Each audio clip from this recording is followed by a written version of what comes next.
بسم اللہ الرحمن الرحیم۔ ان دو دوستوں محمد غفور اور شیرزادہ کی دوستی کی کہانی کچھ یوں ہے کہ 1975 میں دونوں کراچی میں جب وہ جوان ہوا کرتے تھے تو اس وقت مزدوری کیا کرتے تھے۔ اس دوران ان دونوں کی گہری دوستی بن گئی، محنت کرتے تھے اور دوستی نبھایا کرتے تھے۔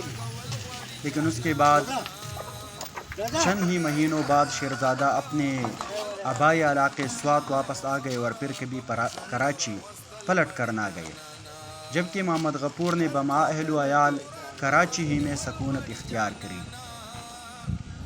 اگرچہ اس دوران محمد غفور سوات کئی دفعہ آئے لیکن اپنے دیرینہ ساتھی سے کبھی ملاقات نہ ہو سکی۔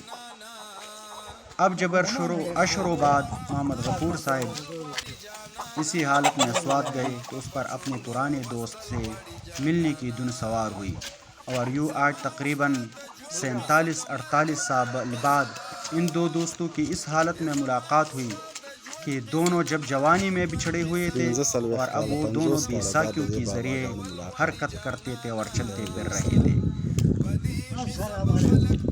وہ ایک دوسرے کو پہچان بھی نہیں رہے تھے، اور جب ان کی پہچان ہوئی تو پھر انہوں نے گھنٹوں ایک دوسرے کے ساتھ گپ شپ لگائی اور بچھڑے ہوئے زمانے کو یاد کیا انہوں نے۔